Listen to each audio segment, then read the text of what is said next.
नमस्कार। मैं हूं विक्रांत यादव और आप देख रहे हैं आपका अपना चैनल दास वतन। इस समय प्रभु राम के अयोध्या मंदिर से हुई चढ़ावे की करोड़ों की लूट और लगातार चलती जा रही लूट पर बड़ी चर्चा है। सरकार ने इस मामले में एसआईटी बनवा दी है, लेकिन असल सवाल यही है कि आखिर कैसे इतने महत्वाकांक्षी परियोजना राम मंदिर, जिसके लिए कहा गया कि कई हजार साल का संघर्ष, कई सौ साल के संघर्ष के बाद मंदिर बना, वहां पर इतनी बड़ी लूट क्यों हुई, कैसे हुई, और अब सबसे बड़ा सवाल कि क्या दोषियों को सजा मिलेगी। इन्हीं सब मसलों पर बात करने के लिए हमारे साथ मौजूद है वरिष्ठ पत्रकार नीलू रंजन, जो सालों से, दशकों से बीजेपी संघ परिवार इनको करीब से देखते हैं, इनके कामकाज को करीब से देखते हैं। तो आज सोचा कि नीलू भाई से समझा जाए कि आखिर ये चल क्या रहा है, क्यों अब तक इस मामले में एफआईआर दर्ज नहीं हुई है। नीलू भाई, बहुत बहुत स्वागत है द स्वतंत्र पर। जी नमस्कार। नीलू जी, सब लोग ये जानना चाहते हैं कि राम मंदिर में चोरी हुई, चढ़ावे में डकैती हुई, सिलसिलेवार ढंग से पैसा निकाला गया, ये सब चीजें सामने आने के बाद भी अभी तक एफआईआर क्यों नहीं दर्ज हुई है। देखिए, वो जो मेरी बातचीत हुई है, मैंने भी मतलब इस बात का, जैसे तमाम राम भक्तों को, तमाम लोगों को दुख है, वैसे मुझे भी दुख है और बहुत ही मतलब गुस्से में भी हूं कि बाकी राम मंदिर में कैसे हो सकता है ये, वहां चोरी कैसे हो सकती है, चढ़ावे में कोई कैसे कर सकता है। और ये सिस्टम का फेल्योर है, ये कोई एक व्यक्ति या दो व्यक्ति का कोई दोष नहीं है। और सिस्टम का फेल्योर हुआ तो कैसे हुआ, क्यों हुआ। कई लोगों से हमने बातचीत की भी, गुस्से में भी किया है, अपना मैंने वीडियो भी बनाया, अपने चैनल पे मैंने डाला कि भाई ये बहुत गलत हुआ है, एफआईआर क्यों नहीं। तो ये सवाल जब हम मथने लगे अंदर में, तो बात ये आ रही है कि उसमें अभी जितनी चीजें कही जा रही हैं, उसमें जब एक बात कोई घटना होती है तो आप जानते हैं कि बहुत सारी कॉन्स्पिरेसी थ्योरी चलने लग जाती है। बहुत सारे लोग जो उसमें जो दुखी होते हैं, जो बाहर होते हैं सिस्टम से, वो पूरे सिस्टम को खत्म करना चाहते हैं। लेकिन जो बात निकल के आ रही है वो ये आ रही है, जो मैं समझ पा रहा हूं, जो सब लोगों से बातचीत करने के साथ, कि इसमें गड़बड़ी तो है। दो चार लोग इसमें शामिल हैं, निश्चित रूप से चार पांच लोग हो सकते हैं, 7 लाख लोग हो सकते हैं, लेकिन वो कौन कौन है। हम्म। क्या वो चंपत राय हैं? क्या चंपत राय पैसे ले रहे थे? क्या अनिल मिश्रा जो है वो पैसे ले रहे थे? क्या पैसे ऊपर तक पहुंचाए जा रहे थे, या नीचे के लोग आपस में चोरी करके बंदरबाट कर रहे थे? ये जानना जरूरी है। कि नहीं तो होगा क्या, क्या आप गेहूं के साथ घुन भी पीस देंगे, जो निर्दोष होंगे वो भी चले जाएंगे। तो जो मेरी बातचीत हुई है और जो मेरी जानकारी है, वो उसके हिसाब से एसआईटी इसलिए बनाया गया है कि उसमें कौन कौन शामिल है, कहां कहां है, पिन पॉइंट लोगों को किया जाए। और जो दोषी हैं, जो सचमुच में शामिल हैं, वो उनके खिलाफ कार्रवाई हो, एफआईआर भी होगी और वो जेल भी जाएंगे। जो क्रिमिनल जो प्रोसीडिंग्स हैं कोर्ट की और पुलिस की, वो भी चलेगी। लेकिन वो पूरे ट्रस्ट के खिलाफ नहीं चल सकता, जो ट्रस्टी वहां पे उनके खिलाफ नहीं चल सकता। ये एक बड़ी बात है एफआईआर में देरी की। लेकिन हाँ, ये निश्चित है जो मुझे कहा गया है कि आपका गुस्सा स्वाभाविक है, सरकार में भी जितने लोग हैं वो गुस्सा है। मतलब आप प्रधानमंत्री मोदी से ज्यादा बड़ा भक्त कौन हो सकता है, जिस ढंग से वो लगे रहे। या चंपत राय, जो पूरी जीवन मतलब मुझे जहां तक ध्यान है 85-86 में ही वो विश्व हिंदू परिषद में आ गए थे। और राम अयोध्या जो मंदिर आंदोलन है उससे जुड़े हुए थे। आपने खुद देखा, आप सुप्रीम कोर्ट भी कवर कर चुके हैं, मैं भी कर चुका हूं। सुप्रीम कोर्ट में जब भी सुनवाई होती थी राम जन्मभूमि मुद्दे की, तो चंपत राय वहां पे खड़े होते थे। मतलब वो एक भी मिस। नीलू भाई, मैं जी। एक छोटी सी चीज आपको बीच में, हालांकि मैं रोकना नहीं चाहता था, लेकिन मैं एक सीधा पॉइंटेड सवाल, क्योंकि आपने कोर्ट कचहरी की बात की। नीलू भाई, हम लोग जानते हैं हिंदुस्तान का कानून, एफआईआर का मतलब होता है फर्स्ट इंफॉर्मेशन रिपोर्ट। किसी भी आपराधिक मामले में एफआईआर दर्ज करने के बाद ही जांच शुरू होती है, यह देश का कानून है। और एफआईआर हम्म। ना करके क्यों क्यों इस मामले में एफआईआर नहीं दर्ज की जा रही? आप किसी का नाम लिखे बगैर अज्ञात लोगों के खिलाफ एफआईआर करके जांच शुरू कर सकते हैं। कम से कम मन का ये वहम तो निकलेगा कि एक ईमानदार जांच करने की कोशिश की जा रही है। आप खुद ये कह रहे हैं कि तमाम लोग मानते हैं कि चोरी हुई है, डकैती हुई है, वहां से चढ़ावा चुराया गया है। वो सिर्फ पैसे की चोरी नहीं, लोगों की आस्था की चोरी है। तो फिर क्यों नहीं पहले एफआईआर दर्ज, क्यों नहीं और उसके बाद जांच शुरू क्यों नहीं? क्यों इतना जो कहा जाता है ना कि पारदर्शिता की कमी क्यों की जा रही है? अगर कोई सामान्य जगह अगर चोरी होती तो पहले एफआईआर दर्ज करके जांच शुरू की जाती। नहीं नहीं, बिल्कुल मैं आपसे आपके इस बात से बिल्कुल सहमत हूं। और जो मैं क्रिमिनल चीजें जो सीबीआई में 25 साल से लगभग जी। कवर कर रहा हूं, तो वो सबसे मुझे मालूम है कि एफआईआर होने का मतलब कोई दोषी नहीं हो गया। हाँ बिल्कुल। और एफआईआर में जो गिरफ्तारियां भी होती हैं उनको छोड़ा जाता है। हाँ। अभी आपने देखा कि शुभेंदु अधिकारी के जो पीए की हत्या हुई और उसमें एक गलत राज सिंह को गिरफ्तार कर लिया वहां हाँ। एटीएस ने पश्चिम बंगाल के, तो सीबीआई ने छोड़ दिया। मतलब हम्म। ये नहीं है कि आप एफआईआर हो गई है और अब पुलिस ने कुछ कर लिया तो हो गया। मुझे भी इस बात का है कि इसमें तो सबसे पहले जो लोग हैं ट्रस्ट में, जो ट्रस्टी हैं, जो देखभाल कर रहे हैं, जिनके ऊपर जिम्मेवारी है, अगर चोरी की सूचना आई थी तो बाहर निकलने के पहले अगर वो जाके एफआईआर करवा देते तो हम्म। ज्यादा बेटर रहता। ये मैं बिल्कुल इस बात से सहमत हूं। और चाहे आलोक कुमार भी शुद्ध परिषद के हों, चाहे कोई भी तर्क देते हो कि एफआईआर की भी जरूरत नहीं है, जांच हो जाएगी उसके बाद करेंगे, मैं उससे सहमत नहीं हूं। लेकिन बात यही है कि जो लोग फैसला लेने वाले हैं, जो सरकार में है, उत्तर प्रदेश सरकार है, 6 महीने बाद चुनाव है, तो बहुत सारी चीजें देखी जा रही होंगी। मैं नहीं जानता हूं कि क्या अंदर में हो रहा है, मैं आपसे बिल्कुल इस बात से सहमत हूं। लेकिन उनका भरोसा यह है कि जो आस्था को निश्चित रूप से ठेस पहुंची है, और अगर हम इसको जल्दी रिस्टोर कर देंगे और जो सही दोषी हैं अगर उनके खिलाफ कार्रवाई सुनिश्चित कर देंगे तो वो आस्था फिर बहाल हो जाएगी। क्योंकि ये पूरे ट्रस्ट की गलती नहीं है, कुछ लोगों पे जो भरोसा किया था, जो आप कहने के लोगों का हाँ। भरोसा टूटा, तो वैसे वो कह रहे हैं कि जो सरकार है, जो ट्रस्टी हैं, उनका भी भरोसा टूटा है कि जिन लोगों पे भरोसा करके उन्होंने दे दिया, क्योंकि सिस्टम नहीं बनाया। ये होता क्या है कि जब पैसे की गिनती होती है, कहीं कुछ होता है, इन्वॉल्व होता है, तो हर आदमी की जिम्मेवारी तय होती है, हर स्तर पर निगरानी होती है, क्योंकि भरोसा नहीं होता कि कौन कहाँ क्या कर देगा। बैंक में हर जगह एंट्री होती है क्योंकि पता नहीं किसने कहाँ गायब कर दिया। वहां यह था कि सब चूंकि वहां लगे हुए राम भक्त हैं, आंदोलन से जुड़े हुए हैं, जिन्होंने अपनी पूरा जीवन खपा दिया राम मंदिर के आंदोलन के लिए, वो अब राम मंदिर बनने के बाद चाबी की चोरी करने लाए, कोई सोच ही नहीं सकता था। ये भरोसा था, वो भरोसा वहां भी टूटा है, जैसे हम्म। तमाम राम भक्तों का भरोसा टूटा है, वो भरोसा वहां भी टूटा है। तो ये मैं आपसे बिल्कुल इस बात से सहमत हूं कि एफआईआर तो उनको करवानी चाहिए थी जो छुपा रहे थे। क्यों छुपा रहे थे, ये अब एसआईटी की जांच रिपोर्ट आए तो उसमें होना चाहिए। मेरी तो ये भी मांग है कि एसआईटी की जांच रिपोर्ट जो है वो सार्वजनिक भी होनी चाहिए, वो गोपनीय नहीं रहनी चाहिए।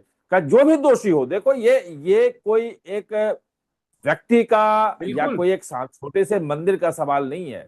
ये जो ट्रस्ट बना है, ये 1951 का जो एक्ट जो पास हुआ था, जो जमीन दी गई थी राम मंदिर को संसद से पारित करके, उसमें ट्रस्ट की बात थी और उस एक्ट के तहत बना था। ये ट्रस्ट कोई व्यक्तिगत रूप में लोगों ने मिलकर नहीं बनाया, ये सरकार ने बनाया है। सुप्रीम कोर्ट ने 2019 में अपने फैसले में कहा था कि ट्रस्ट हो जो देखे, ये सरकार ने ट्रस्ट बनाया, गृह मंत्रालय ने बनाया है। तो ऐसे में इस ट्रस्ट में अगर कुछ गड़बड़ी होती है तो मुझे लगता है इसको ठीक करना पड़ेगा, और नहीं, अगर नहीं किए तो फिर बड़ी मुश्किल हो जाएगी। 6-7 महीने बाद चुनाव भी है, इस बात को लोगों को ध्यान रखना चाहिए।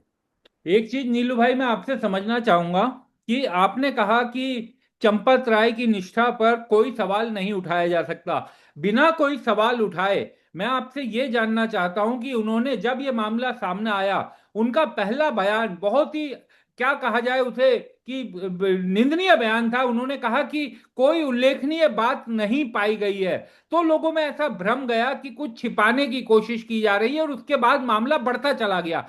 चंपत राय उस ट्रस्ट के महासचिव हैं। उन्होंने जीवन भर राम मंदिर को, उस आंदोलन को दिया है, लेकिन उस ट्रस्ट के महासचिव होने के नाते उनकी जिम्मेदारियां थी। और अगर सिस्टम में कोई गलती होती है, अगर सिस्टम की चूक से इस तरीके के चढ़ावे की चोरी होती है, डकैती होती है, तो उनकी भी जिम्मेदारी बनती है।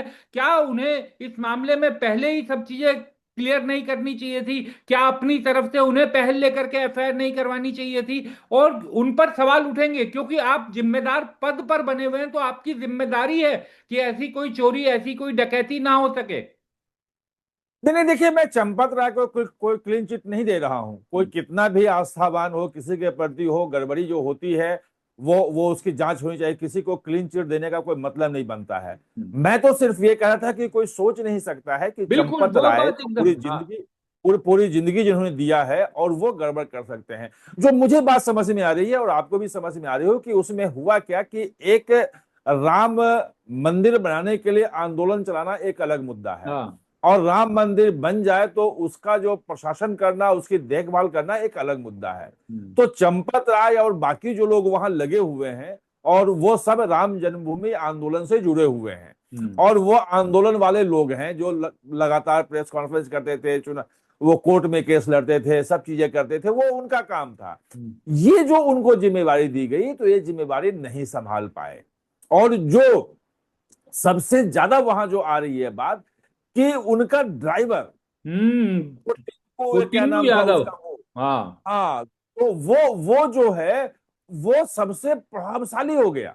हम्म। आप सोचिए कि इसका मतलब ये है कि आपने, मतलब आपके डर से, आपका नाम लेकर के ड्राइवर सब कुछ वहां कर रहा था, उसका भी नाम आ रहा है उसमें। हम्म। तो ये जो फेल्योर है कि आपने, बहुत अच्छे व्यक्ति आप हैं, लेकिन उससे क्या फायदा? हाँ। भाई, आपको सक्षम होना चाहिए। अच्छा होना उचित नहीं है केवल अच्छा होना ही, ईमानदार होना ही कोई बहुत बड़े जिम्मेवारी देने बिल्कुल। का वो नहीं बनता है, वो मापदंड नहीं हो सकता है। आपको सक्षम होना चाहिए। ये जो दिखा रहा है कि जिन लोगों को ट्रस्ट में बिठाया गया, वो उनमें वो ट्रस्ट चलाने के लायक, मंदिर के प्रबंधन के लायक नहीं थे। और अभी जो 2 दिन पहले नृपेंद्र मिश्रा ने कहा, पता नहीं उनकी बात है या सरकार, चूंकि वो प्रधानमंत्री के हम्म। वो निजी सलाहकार भी रहे हैं, वो तो पीएस भी रहे हैं वो, तो उनकी बात को मैं थोड़ा सा गंभीरता से लेता हूँ। और तमाम अखबारों में भी खबर छपी, वो उन्होंने ये संकेत दिया कि कोई सीईओ वहां बिठाया जा सकता है। ये जो चीज है, वो अब समझ में आया है इनको, जो मंदिर बनने के बाद, और जो जो गड़बड़ी हुई है, कि इस गड़बड़ी में जो मुझे लग रहा है, जो मुझे, मैं भी जो समझ रहा हूं, अब जो अंदर से बात आ रही है, कि वो बात है कि लोगों ने भरोसा किया, जनता हम्म। ने इन पे भरोसा किया, और जिनको दिया गया था जिम्मेवारी, उन्होंने अपने नीचे वालों पर भरोसा कर लिया।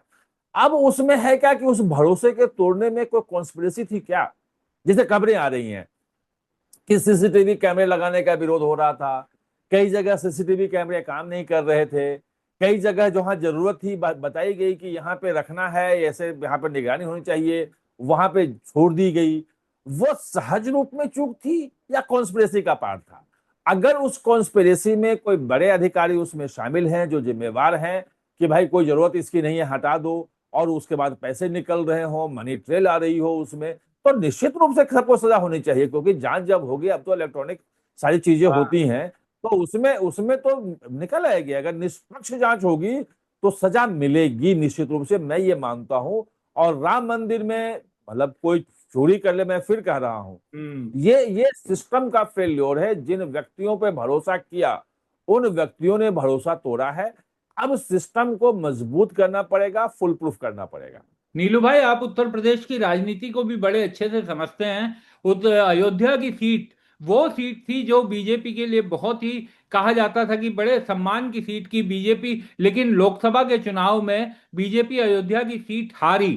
तो अब ठीक चुनाव से पहले 6 महीने बाद चुनाव होने, 7 महीने, 8 8 महीने बाद, और उससे पहले इस तरीके का बड़ा मामला, राम मंदिर के चढ़ावे की चोरी, क्या ये मैसेज जिस तरह से धीरे धीरे जांच बढ़ रही है, लोगों में गुस्सा बढ़ रहा है, तमाम हम यूट्यूब और सोशल मीडिया साइट्स पर देख रहे हैं कि स्थानीय लोगों में भयानक गुस्सा है, अयोध्या और उसके आसपास के लोगों में, क्योंकि उनकी आस्था बहुत बहुत ही करीब से आत्मा और शरीर का संबंध बना हुआ है।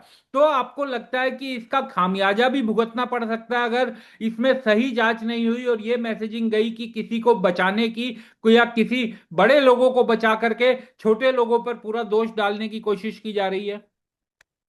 देखिए, अगर ये मैसेज गया तो उसका खामियाजा भुगतना पड़ेगा निश्चित रूप से। लेकिन दो तीन चीजें समझ लीजिए कि जी। चुनावी चुनावी जो राजनीति होती है वो अलग होती है, हार जीत अलग होता है, उसमें कास्ट इक्वेशन होता है, तमाम चीजें होती हैं। और जब बाबरी मस्जिद का जो विध्वंस हुआ था, जब गिराया गया था और उसके बाद लगा कि एक लहर आ गई है, और तभी वो नारा चला और हवा में, मतलब वो था ना, मिले हाँ। मुलायम काशीराम, हवा में उड़ गए जय श्री राम। तो उसके बाद भाजपा हारती ही रही, भाजपा हारी। कभी वहां आई नहीं। हम्म। और 2014 में जब भाजपा ने वहां पे 72 सीटें जीत ली, 71 अकेले दम पे और 73 के साथ, तो उस वक्त राम मंदिर नहीं था। 2019 में भी पहले हो रहा था कि राम मंदिर बना दो, नहीं तो नहीं होगा, फिर भी 62 सीटें आई। और जब राम मंदिर बन गया, जब राम मंदिर के वो सब कुछ हो गया, तो 24 में घट गई, 31 रह गई भाजपा।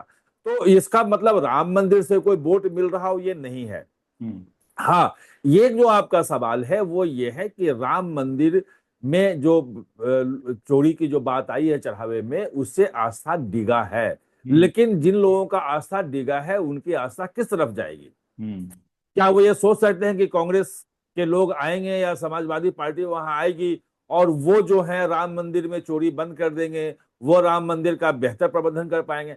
आज देखो, चुनावी राजनीति जो होती है उसमें सिर्फ आस्था का डिगना जो है वो महत्वपूर्ण नहीं होता है। आपको स्विच भी करना पड़ता है हम्म। कि अब ये नहीं, हमें ये पहले हमारी पसंद है।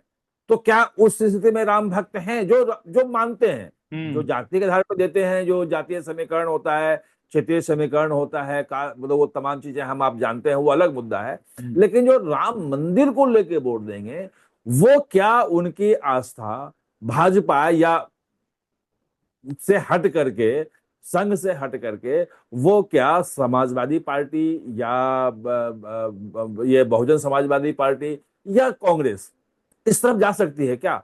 मुझे अभी ये निगेटिव लग रहा है। अभी भले आस्था हिली हो, लेकिन जो राम भक्त हैं, जो वहां पे मंदिर बना है, जो सब तमाम भव्य मंदिर बना है, सब कुछ जो जुड़ा हुआ है, तो वो विकल्प नहीं देख रहे हैं कि इनकी जगह पे ये। हाँ, अगर निष्पक्ष जांच नहीं हुई हम्म। और जो आस्थावान लोग हैं वो घर बैठ जाएं। देखो, लोकतंत्र में एक एक वोट महत्वपूर्ण होता है, वो हम आप बिल्कुल। जानते हैं। हम्म। और 2000 मतलब 24 में या तमाम इलेक्शन में भी ये कहा जाता है कि आरएसएस के लोग अगर भाजपा से नाराज होते थे और घर बैठ जाते थे, तो भाजपा इलेक्शन हार जाती है। अगर राम भक्त जो है वो नाराज हो गए, भले वो समाजवादी पार्टी को वोट न दे, भले वो कांग्रेस को वोट हाँ न दे, बिल्कुल। बसपा को वोट न दे, घर बैठ गए, क्या हमें क्या करना, ये तो सब ऐसे ही हैं, तो तब भी हार सकते हैं, क्योंकि उनकी तो दूसरे जो हम्म। विपक्ष का तो वोट एकजुट है वहां पे। तो आपका वोट अगर नहीं निकला घर से, तो वो भी होगा। तो ये बहुत संवेदनशील है। देखो, अब इलेक्शन कह रहे हैं कि फरवरी में है, हम्म। लेकिन फरवरी में जनगणना भी है। तो ये बात आ रही है कि अगर फरवरी में वहां चुनाव कराएंगे, तो कहीं जनवरी में उसको एक महीना पहले खिसका लें। लेकिन जनवरी में जो है वो शायद अर्ध कुंभ या कुछ कुंभ लग रहा है उत्तराखंड में, साथ में उत्तराखंड का भी इलेक्शन है। तो ये भी आ रहा है कि हो सकता है दिसंबर में ना हो जाए। और अगर दिसंबर में हुआ, तो अब तो केवल आप समझ लो कि नवंबर में उसके रिजल्ट निकल जाएगी, तो 3-4 महीने ही रह गए। हम्म। तो जो कुछ भी कल जो आप योगी आदित्यनाथ का अगर भाषण देखो, जो कानपुर में कल दिया, हाँ। वो ये एसओएस होता है ना कि अलर्ट, हाई अलर्ट, वो वाला था कि वो उनको पता है कि ये बहुत बड़ा मुद्दा बन गया है। और उन्होंने ये कहा कि एसआईटी की रिपोर्ट आने दीजिए, दूध का दूध पानी का पानी हो जाएगा, जो भी दोषी होंगे उनको सजा मिलेगी। लेकिन ये सिर्फ कहने से नहीं होगा, वो रिपोर्ट आने में रिपोर्ट दिखनी भी चाहिए, रिपोर्ट सार्वजनिक भी होनी चाहिए। आपके सिर्फ भाषण देने से, अब दुनिया जनता बहुत समझदार है, उसको सब कुछ पता है, आप किसी चीज को दबा नहीं सकते हैं। और जिस ढंग की चीजें आ रही हैं कि जो आभूषण चढ़ाए जा रहे थे वो भी हम्म। गायब हो रहे हैं, जो जो जो किया गया एक सिस्टमेटिक था कि भाई ये यहाँ से निकलेगा, ये वहां पहुंचाएगा, वो वहां से वहां पहुंचाएगा, है ना। कुछ लोगों को वहां जो अब आ रही है कि हटाया गया कि उस काम से, क्योंकि वो लोग भंडाफोड़ कर सकते हैं।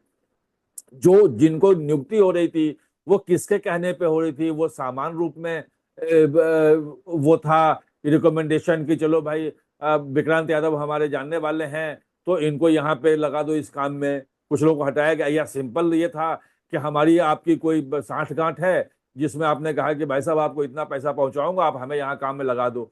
तो बहुत सारी चीजें हैं। मतलब मुझे जो लगता है कि एसआईटी की जो जांच जो पहले की गई है, वैसे पुलिस भी कर सकती थी, लेकिन पुलिस में होता क्या है कि आप जानते हैं, आपने क्राइम बहुत कवर किया है दिल्ली में, तो आप वो मतलब आप आपसे ज्यादा कोई क्राइम कवर नहीं किया है, कि वो जांच फिर जाती है वही सब इंस्पेक्टर के पास, आईओ वही बनता है, सब इंस्पेक्टर बनता है। इंस्पेक्टर भी बहुत कम बड़े मामले में इंस्पेक्टर होता है, डीएसपी तक हो सकता है, उससे ऊपर होता नहीं है।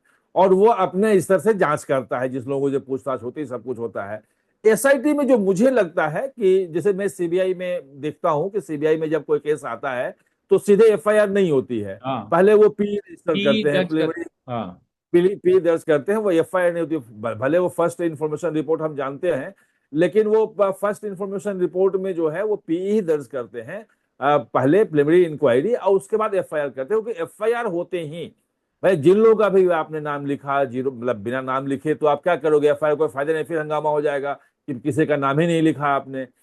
तो अगर कोई प्री इन्वेस्टिगेशन मतलब आईजी लेवल के या ऊपर लेवल के अधिकारी करते हैं तो उसमें कोई बुराई नहीं है, मैं नहीं मानता हूं कि वो कोई बुराई है। हाँ, अगर वो एसआईटी का उद्देश्य जो है पूरे मामले को दबाना है तो हाँ। ये खतरनाक है। मैसेज वो क्लियर होना चाहिए। अभी तक जो है वो मैसेज यही था जिसके लेके गुस्सा था, मुझ में भी था, बाकी लोगों में भी गुस्सा था, जो आरएसएस के जुड़े हुए बड़े लोग हैं, भाजपा के जुड़े बड़े लोग हैं, उनमें भी गुस्सा था कि भाई ये मामले को दबाने की कोशिश क्यों की गई, शुरू में ही एफआईआर क्यों नहीं हुई। हम्म।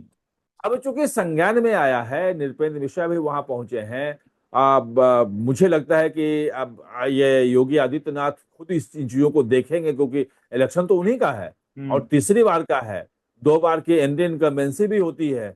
मतलब यह नहीं कह सकते हैं कि सरकार के लिए सब कुछ ठीक ही है, और हर इलेक्शन अलग होता है कि आप जीत जाएंगे, कुछ नहीं कह सकते हैं कि क्या क्या स्थिति होगी। और 2024 का जो इलेक्शन का रिजल्ट है यूपी का, लोकसभा का, वो तो खतरे की घंटी हाँ, है हाँ, बीजेपी के लिए। बिल्कुल। वो उससे कोई इनकार नहीं कर सकता। तो अब इनको पारदर्शी तरीके से बाहर आना होगा, हम्म। बताना होगा कि हाँ सचमुच में यही हुआ था, इसके अलावा कुछ नहीं हुआ था। अगर वहां जरा से भी गुंजाइश रह गई तो इम्पैक्ट होगा। इम्पैक्ट में जो मैंने कहा कि ये नहीं होगा कि जो राम भक्त हैं वो समाजवादी पार्टी को दे दें, जैसे बयान आने लग जाते हैं ना कि हाँ, बिल्कुल। जिन्होंने जिन्होंने गोली चलाई राम भक्तों पे, कार सेवकों पे, उनको क्यों को देगा वोट। तो मैं भी मानता हूं कि भाई वो नहीं होगा कि उधर स्विच कर जाए, लेकिन अगर घर बैठ गए तो वो भी उतना ही खतरनाक हो जाएगा। वो हाँ। देखो वैसा है कि चुनाव चुनाव होता है। चुनाव आप ए प्लस बी कुछ नहीं होता है। वो अमित शाह का जो डायलॉग है ना कि हाँ। जो चुनाव है वो 2+2 गणित नहीं है, हाँ, वो बिल्कुल सही बात। केमिस्ट्री है। दो चीजों को मिलाओगे तो कोई तीसरी चीज बन जाता है। हाँ। वो जोड़ नहीं है किसी चीज का, वो एक केमिस्ट्री होता है वो। तो वो केमिस्ट्री में पता नहीं क्या ही क्वेश्चन निकलेगा। उम्मीद मैं यही करता हूं अगर इनको सद्बुद्धि होगी तो हाँ। यही होगी, चाहे जितने बड़े लोग हों, चाहे चंपत राय हो, अगर मान लिया कि चंपत राय उसमें शामिल हैं, यानी जो भी है और नीलू भाई, ये तो ऐसा जो भी है, अपराध है, इसमें जिसने किया अपराध उसको सजा मिलनी चाहिए। बिल्कुल। हाँ। आप बड़े लोगों को सजा दे दोगे तो लोगों का भरोसा ज्यादा कायम होगा। हाँ। और लेकिन आगे हाँ, भविष्य में भी गलत, कोई ऐसा ऐसा ये क्या कहा जाए इसे, इस तरीके का अपराध करने से कोई सोचेगा भी नहीं कि इस तरीके का पाप किया जाए। इसे तो अपराध बिल्कुल कहना भी बिल्कुल गलत है, ये तो पाप किया है वहां से। बिल्कुल बिल्कुल, ये पाप है, ये पाप है। और मतलब लेकिन पाप में तो भगवान सजा देंगे, हम्म। अपराध में कानून सजा देगी, तो कानून से ही सजा होगी। भगवान के सजा का इंतजार क्या करेंगे कि कब उनको 10 साल 20 साल होगा। कानून सम्मत जो है, अगर कार्रवाई बड़े से बड़े लोगों के खिलाफ इन्होंने सुनिश्चित कर दी तो लोगों का भरोसा आएगा। दिखता है ऐसा है कि ये कोई पहला मंदिर में चोरी घटना है नहीं, एक हाँ। बात और भी आप समझ लो, ये पहली घटना नहीं है। मंदिर में अव्यवस्था कुव्यवस्था की तमाम चीजें, हर मंदिर में जाते हैं पंडित किस ढंग से काम करते हैं, कैसे करते हैं, वहां क्या लूट होती है, सब जो है जितने भक्त हैं सब जानते हैं। कि उनसे कहाँ कहाँ चढ़वा लिया जाता है, क्या क्या होता है, लेकिन जो आस्था उनकी भगवान के प्रति है वो कभी दिखती नहीं है। वो बनी रहती है, और वो तमाम चीजों को ठीक करने की कोशिश की जाती है। अब जो बात हो रही है कि सीईओ को करना है, लेकिन अगर सीईओ का अगर वहां नियुक्ति कर दिया तो फिर ये ट्रस्ट जो है इसका क्या हाँ। होगा? ट्रस्ट इतना पावरफुल है, तो ट्रस्ट की क्या सीमाएं हो, बाकी कैसे किया जाए, वहां नियुक्तियां कैसे हो, जो चेक एंड बैलेंस जो है ना, कि भरोसे पे नहीं चलेगा। मतलब राम मंदिर में भी वो चढ़ावा चोरी हो सकता है, ये बड़ी चीज बात सामने आ गई है। तो वहां हर चीज की कैसे निगरानी हो, इसका एक तंत्र जो है खड़ा करना पड़ेगा, मुझे ये लग रहा है। नीलू भाई, एक अंतिम सवाल मैं आपसे जानना चाहता हूं कि आप क्योंकि होम मिनिस्ट्री सालों से कवर कर रहे हैं, गृह मंत्री, गृह मंत्रालय तक, प्रधानमंत्री तक, और आरएसएस की टॉप लीडरशिप, क्या ये सब लोग भी परेशान हैं इस तरीके के मामले को देख करके? और क्या कोई चिंता, कोई पैनिक, किस तरीके का आपको मैसेजिंग मिल रही है? एक कहूं लाइन में, जी। हिले हुए हैं, हिल हम्म। गए। ये कैसे हुआ? हम्म। लेकिन मतलब वही बात है कि हम्म। मान लिया कि चंपत राय, मतलब ये नहीं हो रहा है यकीन हाँ। कि चंपत राय ये कर सकते हैं। हम्म। जितने बयान आ रहे हैं आप देखोगे तो सब चंपत राय, अनिल मिश्र, सब पूरा का पूरा उसी को नाम ले रहे हैं, सब वही रट रहे हैं कि जैसे वही हो, कल फांसी उनको बाहर निकालो और तालिबान की तरह जो है लटका दो तो हम्म। न्याय हो जाएगा। ये हिले हुए हैं कि भाई ये हुआ कैसे, हम्म। भरोसा नहीं हो रहा है कि यही कर सकते हैं। तो अगर भरोसा नहीं कि कौन किया है, कहां गड़बड़ी हुई है, तो मुझे लगता है कि टॉप लीडरशिप जो भले भले योगी आदित्यनाथ ने वो मतलब सरकार ने किया हो घोषणा एसआईटी का, क्योंकि हम्म। अयोध्या वही आता है, लेकिन ये ऊपर से मतलब संघ परिवार, विश्व हिंदू परिषद, सब लोग मिलके, और टॉप लीडर्स मतलब पीएम भी हो सकते हैं उसमें शामिल हो, मैं नहीं कह सकता हूं, क्योंकि नृपेंद्र मिश्रा की तो बातचीत होती ही है, उनको भेजा गया हाँ, है। बिल्कुल। तो सब बातचीत हो करके ये हुआ है कि भाई पहले एसआईटी जांच करवा लो, जो जो दोषी हैं उनके खिलाफ कार्रवाई हो, एफआईआर। इसलिए मैंने कहा कि एफआईआर भी होगी और जेल भी जाएंगे। लेकिन एफआईआर जो इन लोगों ने पहले नहीं करने का फैसला किया, वो इस कारण से किया इन लोगों ने। हम्म। मैं इस मामले में आपको शुरू में कहा, मैं पक्ष में हूं कि पहला काम एफआईआर एफआईआर। करवाने का ट्रस्ट की तरफ से होना चाहिए था, हम्म। सरकार की तरफ से नहीं। सरकार वहां नहीं है, बिल्कुल जो सही। ट्रस्टी है, जिनके ऊपर जिम्मेवारी है, जिनके नाक के नीचे छोड़ी हुई है। अगर कोई बैंक में कुछ होता है, घपला होता है, तो बैंक मैनेजर जाके एफआईआर करवाता है हाँ। कि ये हमारे ये कर्मचारी था, इसने घपला कर दिया, ये पैसे लेके भाग गया, ये किया। दूसरा नहीं जाता है, सरकार नहीं जाती है वहां से, ग्राहक नहीं जाता है करने के लिए एफआईआर। तो काम उनका था, वो देरी हुई है, और ये जो पूरा सवाल उठ रहा है उनके ऊपर, वो इसी कारण उठ रहा है। बहुत बहुत शुक्रिया नीलू भाई, आप हमारे साथ जुड़े, चर्चा की है। उम्मीद यही की जानी चाहिए कि इस मामले का सच सामने आएगा, और जो राम के गुनहगार हैं, उनके चढ़ावे को जिसने चोरी किया है, उन सभी को सजा मिले। ये शायद इस देश में हर आदमी, हर सनातनी इस समय यही चाहता होगा। बहुत बहुत शुक्रिया नीलू भाई, आप हमारे साथ जुड़े, चर्चा में शामिल। नमस्कार।